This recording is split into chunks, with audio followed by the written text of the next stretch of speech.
고려사의 송나라가 금나라의 사신을 파견하는 고려한테 길을 빌려달라고 합니다. 이 내용은 송나라와 금나라의 사이에 고려가 있다는 것입니다. 이 내용은 고려는 한반도와 대륙에 걸쳐 있다는 것입니다. 한국사 데이터베이스에서 고려사에서 송 띄고 길을 띄고 금으로 검색하면 아래와 같이 나옵니다. 1128년 6월 16일 송사신 양흥성이 금으로 가는 길을 빌려주기를 청하다. 1128년 8월 18일 송사신 양흥성의 요구를 거절하는 글을 다시 보내다. 1128년 8월 22일 송의 사신을 보내 길을 빌려주지 못하는 데 유감을 표하다. 에서 외교문서로 내용이 길고 복잡해서 핵심 원문 알려드리겠습니다. 1128년 8월 18일 송사신 양흥성의 요구를 거절하는 글을 다시 보내다. 에서 우리나라는 금국과 국경이 서로 맞닿아 있어 그들의 마음을 잘 알고 있었는데 이제 귀국의 사절이 우리 땅을 경유하여 그곳으로 간다면 반드시 시기하고 의심하는 마음으로 불화가 생겨 발길을 미쳐 돌리기 전에 벌써 화가 일어날 것입니다. 만약 사절들이 우리 땅을 경유하여 저 나라로 간다면 저들도 반드시 우리 땅을 경유하여 귀국에 답례하려고 할 것입니다. 또한 그 나라는 동쪽으로 큰 바다를 접하고 있어 특히 수전을 잘합니다.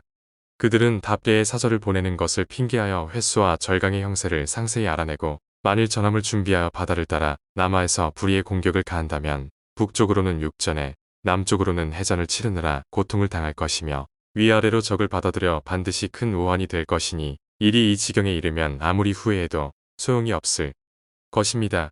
에서 고려 영토는 북쪽 금나라에 접해 있고 남쪽은 회수와 절강이 있다고 합니다.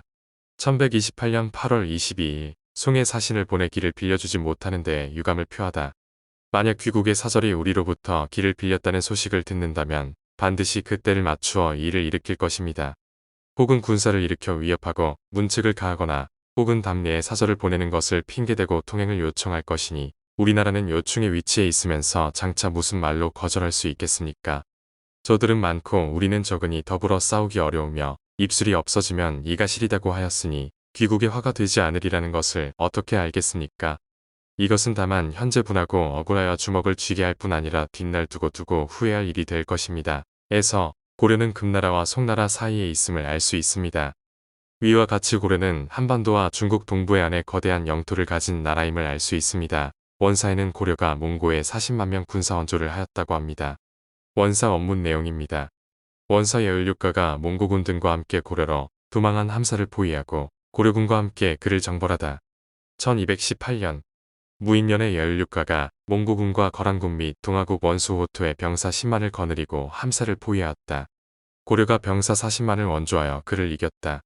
함사가 스스로 목을 메어 사망하였다. 송나라, 고려 간의 외교문서 원문을 읽어드리겠습니다. 송사신 양흥성이 금으로 가는 길을 빌려주기를 청하다. 1128년 6월 16일 양흥성 등이 사관으로 돌아가서 다시 어록을 왕에게 올려 아뢰기를 옛날 주 왕실의 재난이 많이 일어나자 어떤 사람이 진문공에게 말하기를 제후에 마음을 얻는데 왕에게 충성하는 건 만한 것이 없으니 제후가 그것을 믿을 것이고 또 크게 의로운 일이다. 라고 하였습니다. 진문공은 이미 주 왕실을 안정시키고 이어 폐업을 이루었으니 이는 역사에 실려 영원히 빛나고 있습니다. 삼가 생각하건대 귀국은 바다 동쪽에 있는 나라 중 가장 큰 나라로 불리며 대대로 충순함을 나타냈습니다. 서로 사절을 통하게 된 이후 우리나라에서 귀국을 대우할 때는 은혜로운 예우를 더욱 후하게 하여 조금도 소홀히 한 적이 없었습니다. 근래에 어려운 때를 만나 국가의 사고가 많더니 뜻밖의 북쪽 오랑캐가 이를 꾸며 결국 흠종과 휘종 두 임금이 멀리가 계시게 되어 상하가 근심과 걱정으로 조금도 편안할 겨를이 없습니다. 거듭 생각하건대 귀국은 예를 지키며 의를 소중히 할 뿐만 아니라 우리나라를 은혜로 대우한 지 여러 해가 되어 다른 나라에 비할 바가 아닙니다. 이제 위급한 때를 당하여 을 이상 마땅히 허물을 꾸짖고 대의에 의지하여 황제에게 충성을 다할 때입니다. 지금 황제가 처음으로 보위에 올라 사신을 보내 국왕을 위문하시고 나아가서 백기를 빌려 두 임금을 모셔오도록 부탁하였습니다. 황제의 조서를 전달하던 날 이미 얼굴을 뵙고 일일이 말씀드렸고 계속해서 관반소에 공문을 보내 거듭 알려 그 정성과 간절함이 지극하니 그 뜻을 모두 헤아리셨을 겁니다. 귀국에서는 금으로 통하는 도로가 험악하여 앞으로 나아갈 수가 없다고 말하였으나 왕의 조상 때부터 금인들이 귀국 사신을 따라 조공을 바치러 입주하였는데 그때에는 도로가 잘 통하여 다닐 수 없다는 말을 듣지 못하였습니다. 귀국은 또 금이 이 길을 통하여 사신을 파견할까봐 걱정하지만 금이 거란을 격파한 후로는 모두 하동과 삼북을 통하여 사신을 보냈으니 절대로 이 길을 통하여 오지 않을 것입니다. 만일 귀국에서 금이 이 일을 빌미로운 문제를 일으킬까 염려한다면 이번에 양흥성 등이 사신으로 갈 때 단지 무장을 하지 않은 군사 110인으로 국서와 예물을 가지고 먼저 가서 화친을 맺기만 하고 전투를 하지는 않겠습니다. 귀국에서는 다만 100길로 인도하여 사신을 국경까지 이르게 해주십시오. 금에 우리가 간다는 것을 먼저 알려 가부를 묻고 혹 인원수를 줄이라고 하면 모두 따를 것이니 이 일로 인하여 문제가 생길 일은 없습니다. 만일 귀국의 길을 통하여 두 황제를 모셔오게 된다면 200년 동안 충순해온 의리를 훼손시키지 않을 것이며 또한 선대 황제께서 귀국을 우대하여 온 은혜에 보답할 수도 있습니다. 우리나라에서는 귀국의 공로에 대하여 예전에 배로 갚을 것이며 사방의 모든 나라가 귀국의 영예로운 명성을 더욱더 우러러보고 높은 의리에 믿고 복종할 것이니 진실로 무궁한 행복이 있을 것입니다. 그리고 귀국의 중신도 모두 협조하여 정성껏 받든 충성의 대가로 우리나라에서 표창하여 후세의 길이 전하게 할 것입니다. 이는 한때의 사사로운 욕심이 아니라 감히 속마음을 모두 드러낸 것이니 국왕께서는 중신들과 의논하여 이 일을 도와 성공하게 하십시오. 갑자기 일어난 오랑캐 때문에 우리나라에 대한 오래된 약속을 저버리지 마십시오. 빨리 결정하여 지체하지 않기를 바랍니다. 라고 하였다. 송사신 양흥성의 요구를 거절하는 글을 다시 보내다. 1128년 8월 18일 당시 양흥성 등이 계속 오가며 요구를 그치지 않자 왕이 다시 단문을 보내 이르기를 이에 앞서 귀국에서 조서를 보내 우리나라에게 여진에 가서 귀국에 입주하라고 알릴 것을 명령하였습니다. 그러나 우리나라는 여진이 중국의 번성함을 엿보게 해서는 안 될 것으로 염려하여 감히 그 말을 따르지 않았습니다. 귀국 조정에서는 그렇지 않다고 생각하고 다방면으로 그들을 불러 타이르더니 금품과 비단까지 후하게 하사하였습니다. 저들은 이미 중국의 허실을 알아내어 욕심을 갖고 먼 곳까지 말을 달려 깊이 쳐들어가 귀국의 수도를 소란하게 하였습니다. 우리나라는 금국과 국경이 서로 맞닿아 있어 그들의 마음을 잘 알고 있었는데 이제 귀국의 사절이 우리 땅을 경유하여 그곳으로 간다면 반드시 시기하고 의심하는 마음으로 불화가 생겨 발길을 미쳐 돌리기 전에 벌써 화가 일어날 것입니다. 만약 사절들이 우리 땅을 경유하여 저 나라로 간다면 저들도 반드시 우리 땅을 경유하여 귀국에 답례하려고 할 것입니다. 또한 그 나라는 동쪽으로 큰 바다를 접하고 있어 특히 수전을 잘합니다. 그들은 답례의 사절을 보내는 것을 핑계하여 횟수와 절강의 형세를 상세히 알아내고 만일 전함을 준비하여 바다를 따라 남하에서 불의의 공격을 가한다면 북쪽으로는 육전에 남쪽으로는 해전을 치르느라 고통을 당할 것이며 위아래로 적을 받아들여 반드시 큰 우환이 될 것이니 일이 이 지경에 이르면 아무리 후회해도 소용이 없을 것입니다. 우리나라가 황제의 말씀을 따르지 않은 이유를 천지가 환히 내다보고 있으며 감히 꾸며낸 말이 아닙니다. 비록 많은 날 동안 오래 잡고 있어도 다시 다른 논의는 있을 수 없을 것입니다. 라고 하였다. 그리고 나를 택하여 사신의 편에 회답의 표문을 붙이려고 하였다. 양흥성 등이 대답하며 말하기를 귀국의 국왕과 신하들이 반드시 피해가 있을 것으로 생각하며 우리 의견을 따르지 않고 그저 우리 일행을 돌려보내려고만 하십니다. 이는 끝까지 허락하지 않겠다는 것입니다. 라고 하고는 붙이는 표문을 받지 않고 의례에 따라 베푸는 연회와 의복과 예물도 모두 거절하고 돌아갔다.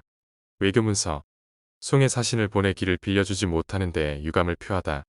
1128년 8월 22일 갑술송의 예부시랑 윤원이를 파견하여 표문을 보냈는데 표문에 이르기를 천지의 이는 만물을 두루 생장시키는 것이며 제왕의 도는 사람들이 꺼리는 일을 재촉하지 않는 것입니다.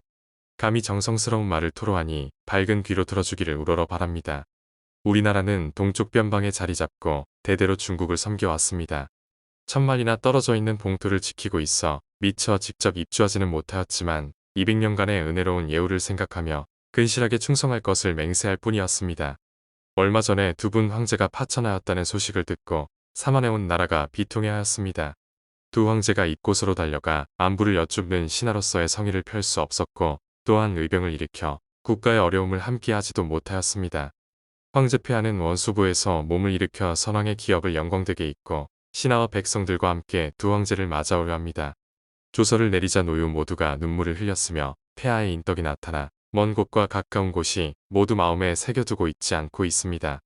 지극한 정성은 귀신도 감동시키는 법이니 어찌 응답이 없겠습니까? 두 분 황제가 원래 있던 곳으로 되돌아올 때가 지금 이때입니다. 그러나 우리나라가 분탕을 겪은 직후라 국가가 매우 어수선한 때를 당하여 부끄럽게도 축하 의례를 행할 겨를도 없었는데 외람되게 먼저 보낸 사신을 맞이하게 되었습니다. 내린 명령이 엄중하나 그대로 조차 행하기가 매우 어렵습니다. 저 금은 우리와는 압록강을 경계로 접하고 있고 이미 중국을 침범한 기세를 타고 있으며 또 이웃나라를 해치려는 뜻을 품고 항상 남몰래 염탐하며 빈틈을 노리고 있습니다. 만약 귀국의 사절이 우리로부터 길을 빌렸다는 소식을 듣는다면 반드시 그때를 맞추어 일을 일으킬 것입니다. 혹은 군사를 일으켜 위협하고 문책을 가하거나 혹은 담내에 사절을 보내는 것을 핑계대고 통행을 요청할 것이니 우리나라는 요충의 위치에 있으면서 장차 무슨 말로 거절할 수 있겠습니까? 저들은 많고 우리는 적으니 더불어 싸우기 어려우며 입술이 없어지면 이가 시리다고 하였으니 귀국의 화가 되지 않으리라는 것을 어떻게 알겠습니까? 이것은 다만 현재 분하고 억울하여 주먹을 쥐게 할 뿐 아니라 뒷날 두고두고 후회할 일이 될 것입니다. 이로 말미암아 곤란한 일이 많은 것이지 도리상 절대로 태만하려는 것이 아닙니다. 황제폐하는 신이 속으로 사모하는 마음을 품은 것을 생각하고 밖으로 침략의 위협을 받음을 딱하게 여겨 산과 숲 같은 넓은 도량으로 받아주어 부디 우레와 같은 노여움을 거두어 주십시오. 이렇게 되면 우리나라는 다행히 사직을 보전하게 될 것이며 귀국은 변방의 위험이 없어질 것입니다. 제후를 거느리고 주 왕실을 받들던 제환공과 진문공의 고사를 감히 약속할 수는 없겠지만 나라를 다스리며 공물을 마련하여 동방에서 토산물을 바치던 옛 의례 청서지 구애를 잃지 않게 해주기를 원합니다. 속에서 우러나오는 정성스러운 마음으로 거짓이 없음은 하늘이 증명할 것입니다. 라고 하였다. 외교문서 관련 동영상 20개 이상 만들어 놓았습니다. 다른 의견 있으시면 의견 주시기 바랍니다. 다음은 소리 없는 관련 참고 동영상입니다.